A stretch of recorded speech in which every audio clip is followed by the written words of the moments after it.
الحمد للہ رب العالمین والصلاة والسلام علی نبینا محمد وعلی آلہ واصحابہ اجمعین اما بعد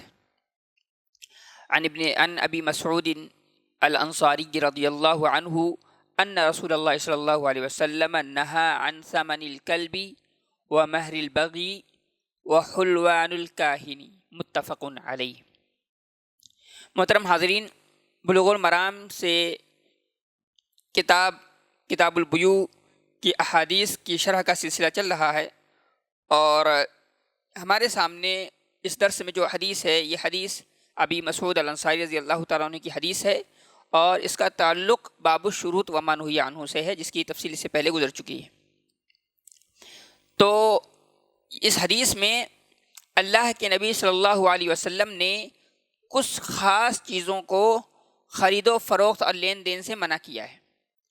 ترجمہ دیکھیں، حضرت ابو مسعود انصاری رضی اللہ تعالیٰ عنہ کہتے ہیں کہ اللہ کے نبی صلی اللہ علیہ وسلم نے منع فرمایا ہے عن ثمن الکلب، کتے کی قیمت سے، و مہر البغی یعنی زانیہ کی قیمت سے، زانیہ کی قیمت سے، وحلوان الکاہن، دونوں طرح سے پڑھا گیا ہے، وحلوان الکاہن، اور کاہن کی اجرت سے۔ تین چیزوں سے اس حدیث میں منع کیا گیا ہے۔ پہلی چیز کیا ہے؟ ان ثمن الکلب،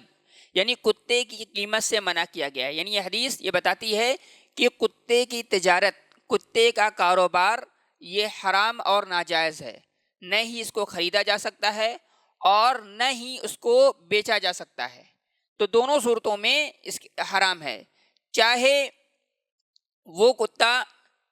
کھیتی باڑی کے لیے ہو، چاہے وہ کتا گھروں کی یا دکان کی رکھوالی کے لیے ہو، چاہے وہ کتا شکار کے لیے ہو۔ یعنی اس کی دو شکلیں آپ بنا لیں کہ وہ کتے جس سے فائدہ اٹھایا جاتا ہے اور وہ کتے جس سے فائدہ نہیں اٹھایا جاتا ہے۔ تو جن کتوں سے فائدہ نہیں اٹھایا جاتا ہے ان کا تو علی الاطلاق اس پر اتفاق ہے اہل علم کا کہ ان کو نہ خریدا جا سکتا ہے نہ بیچا جا سکتا ہے۔ رہے وہ کتے جن سے یعنی کھیتوں کی حفاظت میں یا گھر کی حفاظت میں یا پھر شکار میں جن سے مدد لی جاتی ہے، تو ایسی صورت میں ان کو بھی راجح جو صحیح بات یہ ہے کہ ان کو بھی نہ بیچا جائے گا اور نہ ہی خریدا جائے گا، صحیح اور دوسری بات یہ ہے۔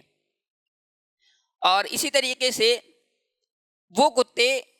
جن کو انسان ایکوائر نہیں کر سکتا ہے، جن کو انسان استعمال نہیں کر سکتا ہے اور اپنے پاس نہیں رکھ سکتا ہے، تو ان کا بیچنا اور خریدنا یہ دونوں حرام اور ناجائز ہیں۔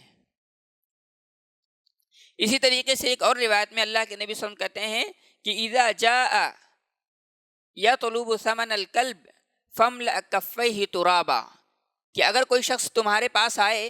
اور تم سے کتے کی قیمت وہ طلب کرنے لگے تو فاملأ کفیہ ترابا، تو تم اس کے دونوں ہاتھوں کو مٹی سے بھر دو۔ کیا مطلب ہے؟ مطلب یہ ہے کہ جب اللہ تعالیٰ نے کتے کو کی قیمت کو، کتے کو یعنی استعمال کو اصلاً ناجائز اور حرام قرار دیا ہے، تو ظاہر ہے اس کی قیمت بھی حرام ہوگی، اس کا لین دین تبادلہ یا پھر اس کی تجارت بھی حرام ہوگی۔ تو ایسی صورت میں اگر کوئی شخص کتے کی قیمت مانگ رہا ہے تو اس کو قیمت نہیں دی جائے گی، یہ اس حدیث کا مفہوم ہے۔ رہے وہ کتے جن کو کسی چیز میں استعمال کیا جاتا ہے، مثلاً ان کو استعمال کیا جاتا ہے گھروں کی رکھوالی کے لیے، کھیتوں کی رکھوالی کے لیے، یا پھر شکار کے طور پر ان کو استعمال کیا جاتا ہے، تو ایسی صورت میں علماء یہ کہتے ہیں کہ ان کو آپ استفادہ تو کر سکتے ہیں، ان کو آپ لے دے سکتے ہیں، لیکن ان کی تجارت نہیں کر سکتے ہیں۔ یعنی لینا دینا تو آپ کر سکتے ہیں لیکن ان کی تجارت نہیں کر سکتے ہیں۔ کیوں تجارت نہیں کر سکتے ہیں؟ اس لیے کہ ان کی تجارت کو اصلاً حرام قرار دیا ہے، اور الکلب جو یہاں ہے یہ تمام طرح کے کتوں کو شامل ہے، چاہے وہ کتے ان سے استفادہ کیا جاتا ہو، چاہے وہ کتے ہوں جن سے استفادہ نہ کیا جاتا ہو۔ تو یہ دونوں صورتیں اس میں داخل ہیں، اور راجح یہی ہے کہ یہ جائز نہیں ہے۔ اسی طریقے سے انسان، بہت سارے لوگ ہیں جو کتے پالتے ہیں، باقاعدہ گھروں میں رکھتے ہیں، چاہے وہ کوئی کسی بھی قسم کا کتا ہو، باقاعدہ اس کو پالا جاتا ہے، یعنی ایسے مانوسیت کے لیے لوگ اس کو اپنے پاس رکھتے ہیں، تو اور اس کا کوئی اصلاً کوئی فائدہ وائدہ نہیں ہوتا ہے، اس بارے میں اللہ کے نبی صلی اللہ علیہ وسلم فرماتے ہیں من اقتنى کلبا لا یغنی عنہ زرعا نقص کل یوم من عملہ قیرات، کہ جو شخص کتا پالتا ہے، جو شخص کتا ایکوائر کرے اور اس کتے کا کوئی کام نہیں ہے، نہ بھی اس کا استعمال وہ زراعت میں کر رہا ہے، کھیتی باڑی کی حفاظت میں کر رہا ہے، نہ ہی دکان کی حفاظت میں اس کا کام اس سے کام لے رہا ہے، نہ ہی گھروں کی اس کی حفاظت میں اس کا کام لے رہا ہے، بلکہ کیا کر رہا ہے، اور نہ ہی شکار کے لیے اس کو استعمال کر رہا ہے، بس ایسے یوں ہی گھر میں پالا ہوا ہے، تو اللہ کے نبی صلی اللہ علیہ وسلم فرماتے ہیں نقص کل یوم من عملہ قیرات، کہ ہر دن اس کے عمل سے ایک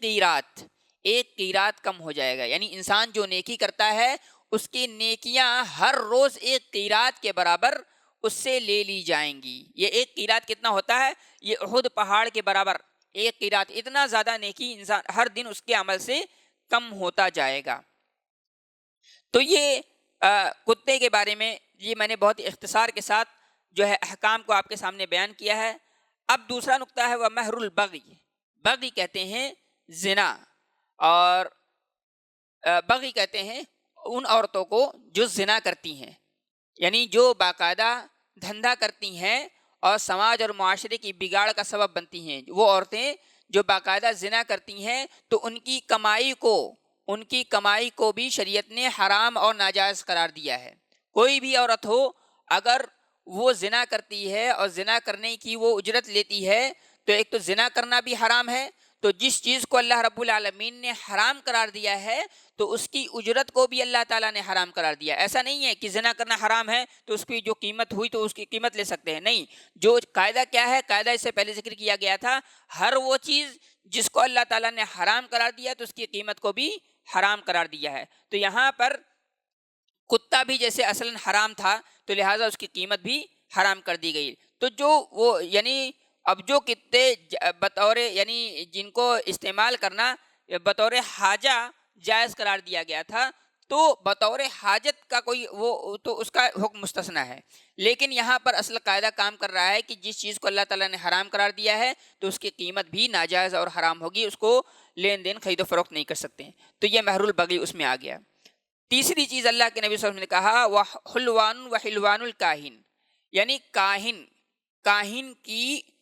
اجرت بھی حرام اور ناجائز ہے،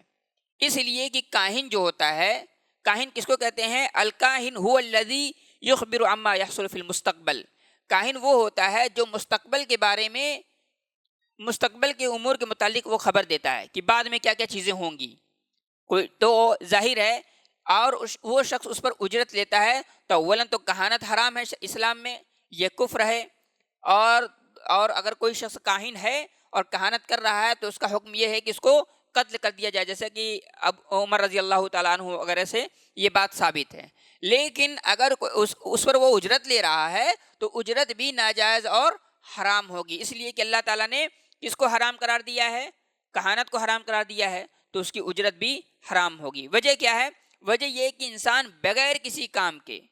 بغیر کسی تھکاوٹ کے، بغیر کسی مشقت کے وہ مال حاصل کر رہا ہے، تو لہٰذا یہ مال ناجائز اور باطل ہوگی۔ تو یہ چند چیزیں تھیں جس کا میں نے اختصار کے ساتھ آپ کے سامنے رکھا ہے۔ اللہ تعالیٰ سے دعا ہے رب العالمین ہم تمام مسلمانوں کو برے معاملات، برے عقود، حرام بیوع سے بچنے کی توفیق عطا فرمائے۔ آمین وآخر دعوانا ان الحمد للہ رب العالمین۔